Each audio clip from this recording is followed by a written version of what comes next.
Hello and welcome to your Astrology and Spirituality overview for Thursday, the 25th of February, a day when the moon's in the gloriously warm and affectionate sign of Leo, but also the North Node, which has been in that tangle, or had been in that tangle with Neptune since about the end of last October.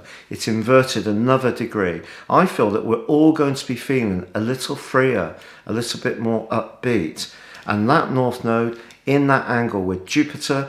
The North Node influence is kind of like a mini Jupiterian influence. And in the sign of Gemini, it's collectively asking us to think about our opinions and how we express them.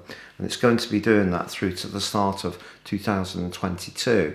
But that link with Jupiter is much more upbeat. It's much more reinforcing, which is terrific. Also, Mars and Pluto are in a real go-getting angle. So if there's something you really want to set your heart on from a more practical and material viewpoint, they're going to give you awesome willpower to push forwards with those things.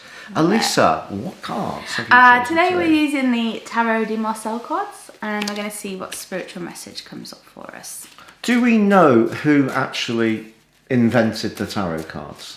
What, the original ones? I think really what happened was they were first invented as playing cards.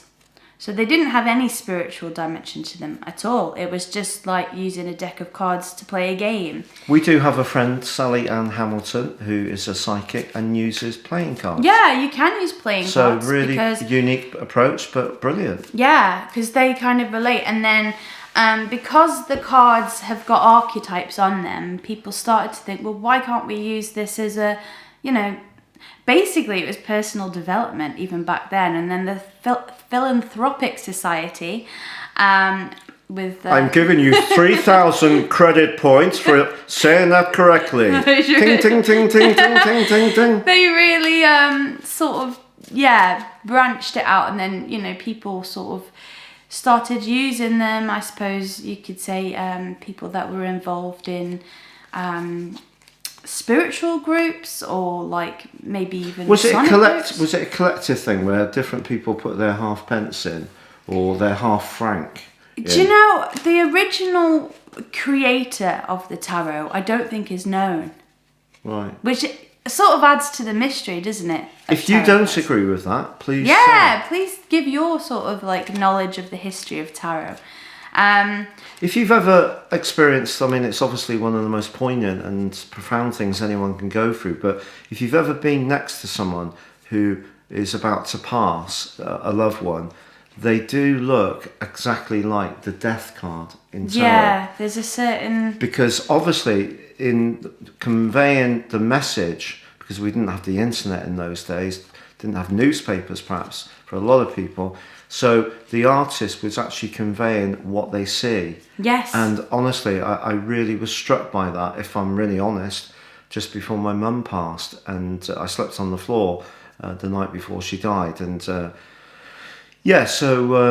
it's the way that these cards are built up over time, where it's a mixture of different things, isn't it? Because, it does include Christianity because of the Papess and... Yeah, you've got the Pope, who's the Hierophant, and that's very much, I suppose, based on a religious leader of that time. You've got the judiciary with judgment. What is so brilliant about tarot, though, is it does have feminine and masculine cards. So for the time that they were created, I think that's personally very forward-thinking to have the Empress that's a really brilliant represents point. Womanhood, to have that High Priestess, women in powerful roles within the tarot as well as men. So that's another great thing about why I love to use tarot. We didn't really share fully the theme of our discussion, because we were talking about how tarot could be redone, representing some of the different mixtures of how people have changed. How people have changed, and how people... we're not assigned specific roles as much anymore. And I think that partly is something that's quite natural. When I was a kid, I loved boys' clothes completely. I loved dressing up as Spider-Man, as Batman. I had a lot of boys' toys. I also had a lot of girls' toys. And I laugh because there's a photo of me about 6 years old, and one side of the living room has got like a kitchen and a little ironing board and like a tea set. It's never been seen here, I'll tell you that now. The other side That's got lost along the way. The other side has There's got a few tanks on the other side of the room. It's got, yeah, tanks and like a DIY saw thing. Oh my lord. So, you know, we're not all just one thing basically. So maybe the tarot could show that a little bit more. Yeah, so what we're saying is how people identify this. So I identify as a tank-loving female, in your case. A tank-loving female who loves pink. Yeah. Yeah, so, basically. Yeah, we were thinking how the tarot cards could be redone in the modern context, but there was a bit of a sort of in-joke. Because you do want to offend the type anyone. of thing that can't possibly be shared anywhere. No. Oh, so dear. was one shot out there? So, at the top. Okay, we'll have whoa, this whoa. one. Okay, great. Well, great yeah, and not so great. We've got the Four of Cups. So this card can show that we're feeling a little bit apathetic at times. It can also show that we feel like we're missing out on an opportunity. In a lot of tarot decks, this card is sort of depicted as these three cards just spilt over. And there's a guy sort of like crying about it. But there's one big cup in the sky being handed to him. And he just can't see the opportunity in front of him because he's mourning over what he thinks he's lost. And there's that saying, isn't there? Anything that's for us will come round to us. Now, whether we believe that or not is another matter, but... Was that a joke? For? It wasn't, but thanks. Rely on me to pick on the most bizarre part of it. Yeah. Gaudy. It was gaudy. You know, I was only saying to Sherry the other day, you know. A lot of people At won't... least she's not going to run off with the bloke next door. A lot of Gen Zs won't know who Tony Blair is. Well, true, I suppose. But yeah, they probably think he's Gen- extraordinarily right-wing. Which I suppose, compared to the current government in this country, he most certainly wasn't. He wasn't. So I think today it's about just thinking, okay, we may have missed out on an opportunity, but let's not make that be our defining moment today. You know, let's. Could it be about a relationship where it's the one who got away? Oh, definitely. But I don't personally subscribe to that because I think if it was meant to be, it would have been. If people are compatible, then why would they break up?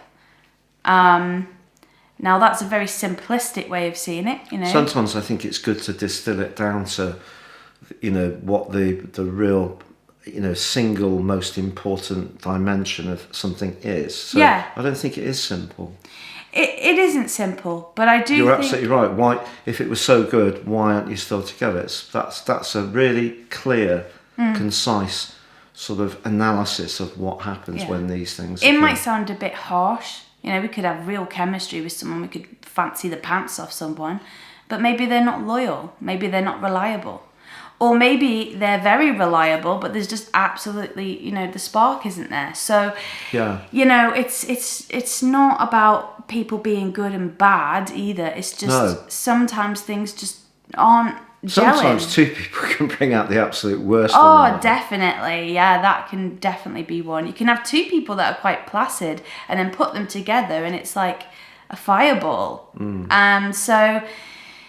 yeah, let's not worry too much about, you know, the one that got away or the job that got away or, you know, I was going to travel but I decided to have a family and I didn't do it or I was going to do this. Is it a bit of not coming to terms with how something is then with the Four of Cups, would you say? Yeah, it's just that feeling of feeling like you've missed out on something. There's a slight regret with it. Right. But with it, there is always something in front of us that we can't see. So it's not like this optimistic thing that we're just coming up with saying, oh, well, the future will be better. The Four of Cups is blatantly saying there is something there. Open a larger glass of wine. A larger glass of wine. Even if you have spilt the other three on the floor. Clean them up and clean them up now. And then you can have another one. Exactly. Well, thank you so much for joining us today. If you would like to read your daily horoscope, you can find that in the description box. Thank you so much, Elise. And if you've yet to subscribe to our channel, I'd be very, very grateful if you did. Please click or tap on the bell notification symbol because then you'll get flagged every time we release something new. We do find actually if we launch any of our other videos like my weeklies or monthlies or Elisa's monthlies and we put the show out, the show doesn't get any views. Yeah, the way YouTube works is bizarre. Really bizarre. Yeah, still figuring. Yeah, still figuring it out. But if you want to help with the algorithm, then a like always goes a long always way. helps. But we're grateful for all the comments and interaction. It really is a community. Yeah. But for now, from the A movers and shakers. Hey movers and shakers, I like it. It's goodbye from him. And it's goodbye from her. Goodbye.